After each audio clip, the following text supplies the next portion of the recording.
Oi, gente, tudo bem? Meu nome é Sara Letra e hoje a gente vai conversar um pouco a respeito dos números complexos. Até agora, a gente tem bastante conhecimento dos números reais, que eles estão presentes naquela reta numérica, onde tem a parte positiva dos números e a parte negativa. E a gente já sabe que os números reais são infinitos, tanto pelo lado positivo como pelo lado negativo. Agora, a gente precisa conhecer os números complexos. Esses números, eles foram criados na intenção da gente trabalhar com raiz de números negativos. Por exemplo, eu tenho a raiz de 49. A gente sabe que a raiz de 49 é 7, porque 7 vezes 7 é igual a 49. O outro exemplo seria a raiz de 36, que seria 6 vezes 6 igual a 36, então a raiz de 36 é 6. Só que a gente percebeu a necessidade de trabalharmos com os números negativos. Por exemplo, a gente pode encontrar a raiz de 49, mas não é possível da gente encontrar a raiz de menos 49 ou de menos 36. Então, partindo dessa necessidade, foram inventados os números imaginários, né? Que é o que a gente vai aprender aqui hoje. Esses números imaginários, eles servem para corresponderem à raiz desses números negativos. Então, no caso, eu tenho 3 formas da gente trabalhar com os números complexos. A primeira forma delas é a forma que vocês mais vão ver por aí, a forma que vocês mais vão trabalhar, que é a forma algébrica, né? Então, aqui eu tenho o número z, que ele é igual a mais bi. No caso, gente, o número a e o número b, eles são números reais. Por isso que corresponde à parte real do nosso número. E esse número i é o número imaginário. Como esse número i ele vai estar sempre acompanhado de outro número, essa parte bi a gente considera ela a parte imaginária do nosso número complexo. Então, o conjunto que corresponde a é os números reais, né? Então, a corresponde aos números reais de z e b corresponde aos números imaginários de z. A gente vai ver sempre nesse formato. E essa é a forma algébrica da gente compreender os números complexos. Uma outra forma da gente trabalhar os números complexos é a forma geométrica. Aqui, a gente já está bastante familiarizado com esse formato, mas ainda assim é um pouco diferente. Eu vou ter um plano bem semelhante ao plano cartesiano, que a gente já tem conhecimento. E aqui, esse meu eixo de baixo é o eixo dos números reais. E esse meu eixo daqui, que tá para cima, é o eixo dos números imaginários. E aí, para eu localizar o meu número complexo, eu tenho que fazer a soma do número que eu encontrei aqui, no caso o A, e do meu número B. Então, essa coordenada vai ser a soma do número complexo que a gente encontrou. Vou colocar aqui um exemplo para vocês. Eu tenho o ponto 2 e 4. A gente sabe que esse é o x e que esse é o y. Então, eu vou desenhar aqui para vocês um plano, onde aqui eu tenho y e aqui eu tenho x. Aqui eu vou ter 1 e 2. Aqui eu vou ter 1, 2, 3 e 4. Nessa representação que eu tenho aqui, eu vou encontrar essa coordenada, né? Esse ponto que eu dei. Então, o meu 2 é x, então vai estar aqui. E eu vou até o 4 do y.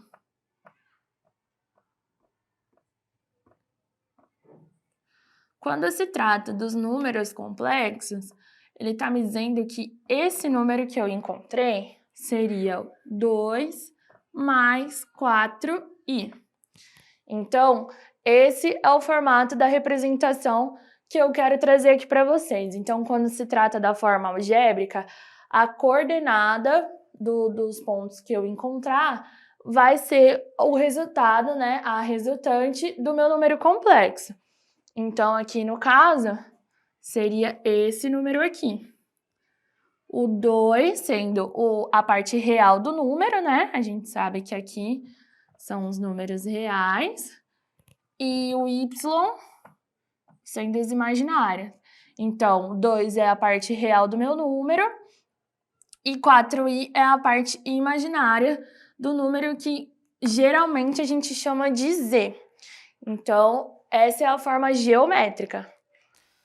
Só que aí, gente, é bem importante a gente lembrar que não estamos tratando de um plano cartesiano. Aqui, a gente está tratando de um plano onde, no lugar de eixos, eu tenho vetores.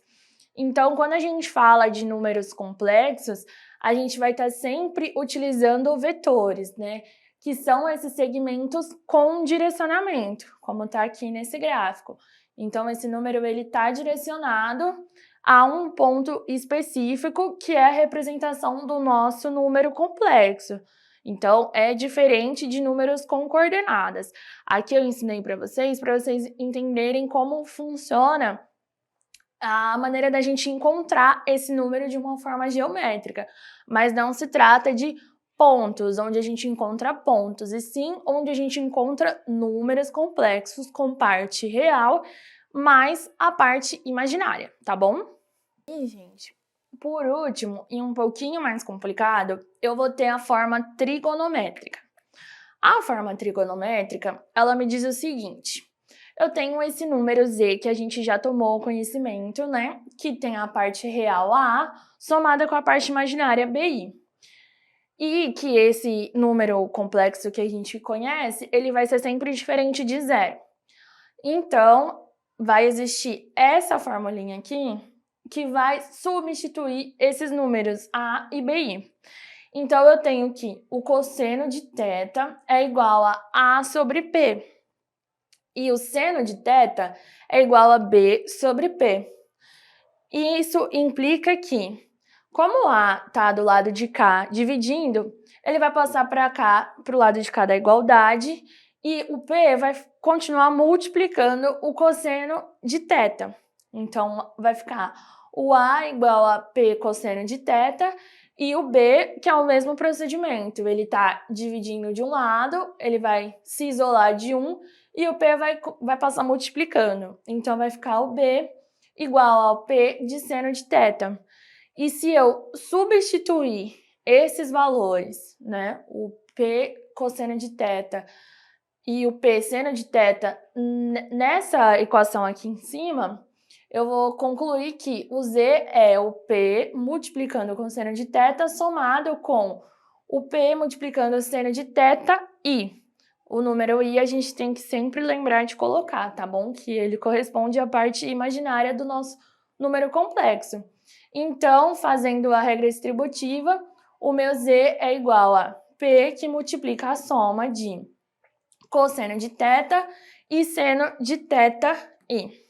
Então, pessoal, na aula de hoje, a gente conheceu os números complexos e as formas das suas representações. A gente entendeu que a necessidade do número complexo é para trabalhar com os números de raiz negativa e que ele se representa de 3 maneiras diferentes.